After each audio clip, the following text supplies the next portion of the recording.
Hello, guys, and welcome to Miss German Let's Talk. Here we dive into the wildest, funniest, and also the darkest Reddit stories that we can potentially find.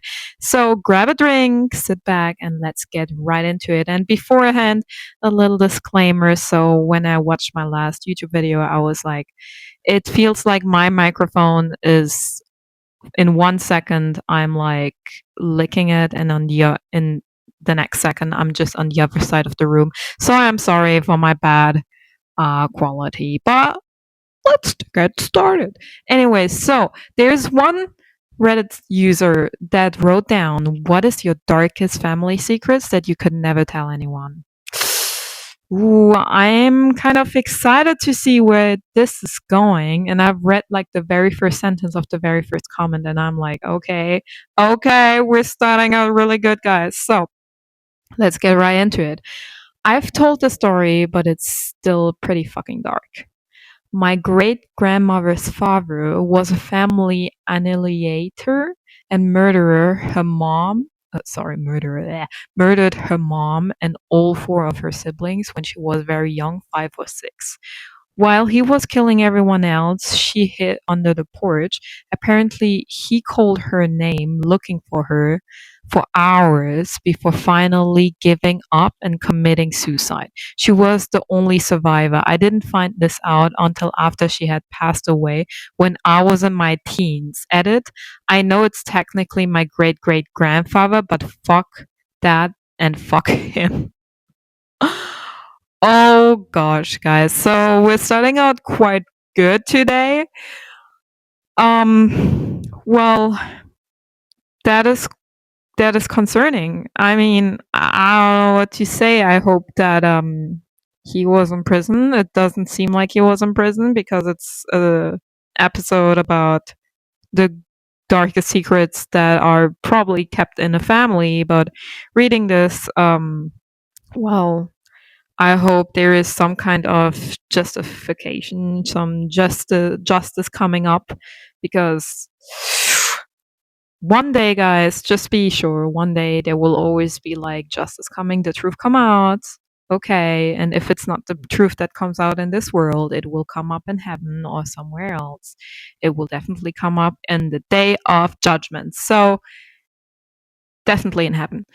Let's keep going. So, what other stories do we have? All right, we have here a very fucked up story. My grandfather is a pedophile who assaulted all of us except my brother, as far as I know. It's not necessarily that we can't tell people, more that people don't believe us. We've mentioned it to people both inside and outside of the family, and it's the classic, oh, he would never. Or if they realize we're serious, it's, oh, I'm sure it wasn't that bad. Believe your children, folks, and always assume it's actually that bad. Okay, that's comment is actually very concerning too. But that is a good message for you guys out there, because believing children is actually a big thing that you should do. Yeah, I know children, when they're little and they come up to their parents, they say all kinds of stuff. But let's be honest, when it's about such a very serious accusation and you see your child being like in such a distress, or even when they're like coming up and being like, oh my God, something and this and happened, and it's a serious accusation, go after it. I mean, it's always easy to say, yeah, the child is imagining it, but that's just not something we should do. We should know better, especially when it comes to little children. This is like a criminal case. It needs to be dealt with. It needs to be, oh my God, I don't know how to say it more. Like, a pedophile needs to go into prison and needs to undergo some psychological help, because no matter what your children say, even if it's like a ghost story, even if it's like whatsoever, the most unimaginable thing, very important message, just believe them. Okay, so our story, like so many others, the third story for today. During the depression, my great grandfather. Today we have a lot of grandfathers who did a lot of fucked up shit, I have the feeling. I don't know what's up with you great grandfathers. I know that my great grandfather was kind of a guy who was in the war and fought, but you know, let's not talk about this maybe. My great grandfather lost his job. His wife and their baby son moved back in with her parents, but they wouldn't let my great grandfather come with them. He had to sleep on benches, stand in bread lines, and try to find work to send money to his wife and baby. Aww. Why? Turns out the great grands had knocked boots before they were married, Irish Catholic, which ultimately resulted in the birth of the aforementioned baby. They did get married before the baby was born, but my great grandma's parents never forgave what they viewed as his fault. From what I understand, he was a gruff but good man who worked a blue collar job to send his 4 children to expensive private schools. That baby grew up to be an engineer who helped design airplanes and an NSA space shuttle. Okay, guys.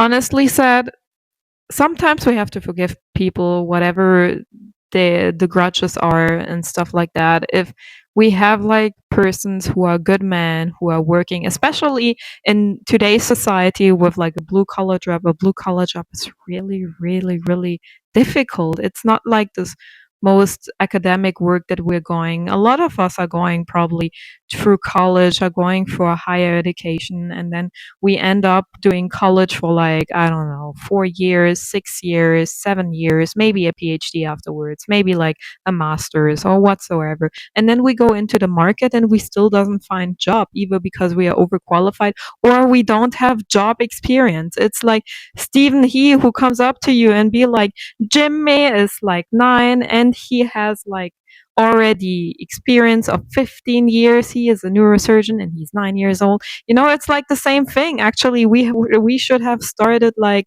getting work experience when we were 10 years old. What were we doing? We are here and we don't have one. So sometimes blue collar jobs, people who work like starting at the age of 16, 18, they're actually very much ahead in life because they just have like the work experience. And just to tell you, of course there will be people down the road in those comments who would probably say, yes, but like academic jobs are really important. Yes, they are, and they're really important, but we have so many academics, we don't have so many people in the blue collar jobs, meaning the people who work with their hands, they actually have a lot of knowledge, a lot of them.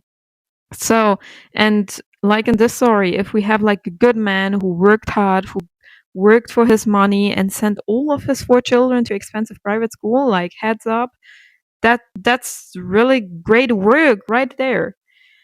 Well, let's get right into the next story, I would say. All right, guys, here we have a story, a very long one. Let's dive into it about a stepmom. So we're going away from the grandparents finally. Let's leave them. Leave them. So, my stepmom was abusive. Well, that starts off really well, I guess. She's a social climber, big on appearances. I was raised on what happens behind closed doors stays behind closed doors. So, okay, stop. I gotta stop the story for a second because what happens behind closed doors stays behind closed doors. I don't like this at all. Why? Because, guys, we are all humans. We are all going through the same things. And even if we like tell the most secret thing ever about what's going on behind closed doors, we are quite similar. We have quite similar experiences sometimes, so we should reveal the truths that are coming out. That's what this channel here is for. Let's reveal the truths that we are reading here. I'm 42 now and I have a toddler of my own. I don't know how people could treat a child this way. Exactly. I'm at the point where I'm ready to confront my dad, who just never wore the pants, if you know what I mean. I'm tired of keeping the secret and being the subtle kicking back of the whole family. It wasn't punching, I mean kicking. Damn. It just sounds better to me. Wow, okay, she's letting out something here, guys. So everything was very underhanded in front of people, but of course not behind the closed door. She's an extreme narcissist, and I'm convinced a psychopath or sociopath. Of course, always telling lies and twisting anything that happens to make herself the victim. Well, that's something that it could be pathologic. We never know. There are always patterns that narcissists have, and also psychopath and sociopath. But this is something that psychologist or like a clinician should know better and diagnose. So she wasn't even religious. She was social climber religious. Okay, that's funny. If I coughed in church, she would take me home and lecture me for hours on how I was the devil. All right, all right, all right. You cough because your system is trying to get rid of the pathogens that are like inside of your throat, and now you have the devil inside. All right, okay. So no coughing in churches, guys. You know now, no coughing in churches. She would poke her sharp nails into my chest, grab my chin, and bang my head against the stone fireplace, make me stand in the same place for hours while she lectured me.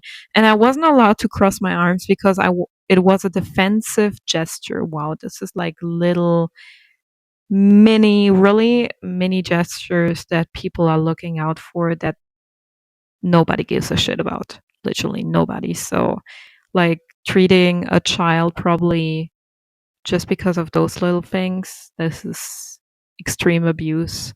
Whoever goes through abuse, please get some help. That like don't think a second thought. Whatever the circumstances is, everything can be evened out. Go to the police, go to like some kind of help organization. You need help and everybody is ready to help you. So she would poke her sharp nails down. We had this. Oh, where am I?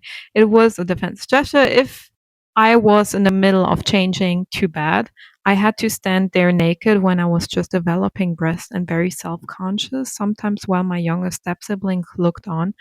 Oh, this is very humiliating. When I was trying to learn long division in the fourth grade, she yelled if I was stupid, banged my head on the counter. She told my mom fought more to keep the microwave than she did me.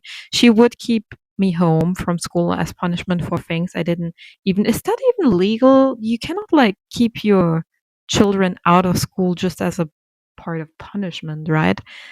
For things I didn't even do and just periodically yell at me and confine me to my room.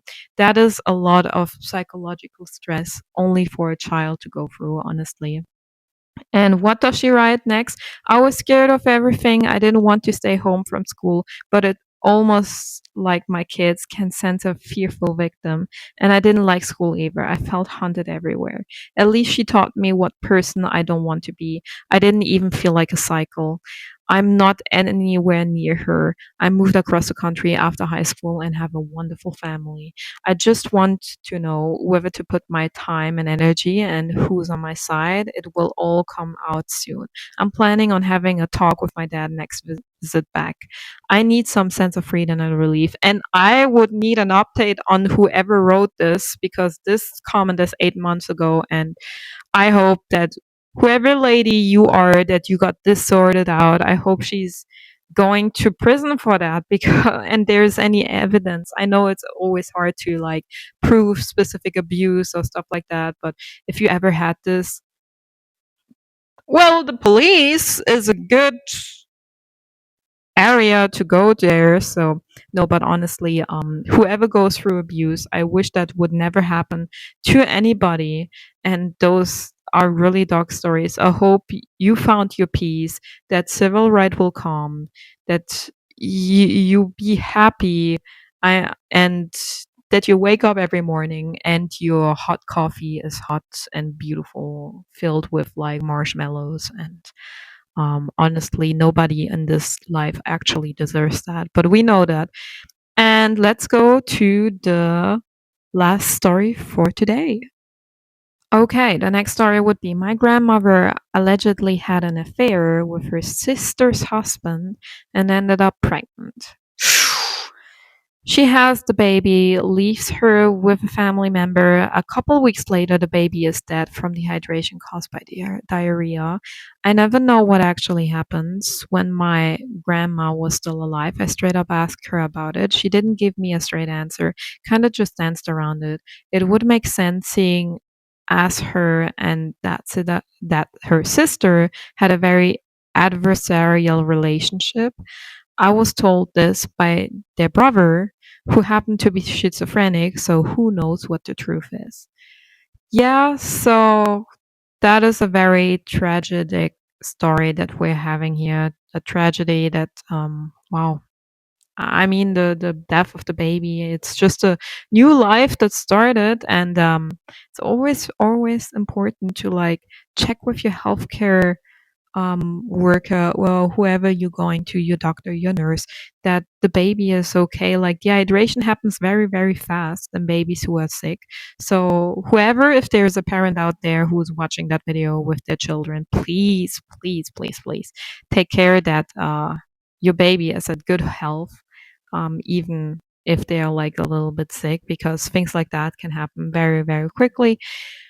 Um, it's crazy to say those kind of stories that we've been reading here today, because I didn't expect it to turn out that dark, and people either getting abused or people having, okay, affairs was something that is quite acknowledgeable. A lot of people unfortunately in today's society have, but it's really crazy what kind of murder stories we're having here. And I hope for whoever has been going through or knows about something, always goes back to the police or tries to give justice to whatever happens, no matter if hopefully you guys find any kind of proof. But that was a crazy episode for today, I would say. And well, ladies and gentlemen, that's it for today's stories. And I hope you enjoyed this episode. If you did, don't forget to like and subscribe my channel. I'll be back soon with more crazy Reddit stories, and see you next time. Bye.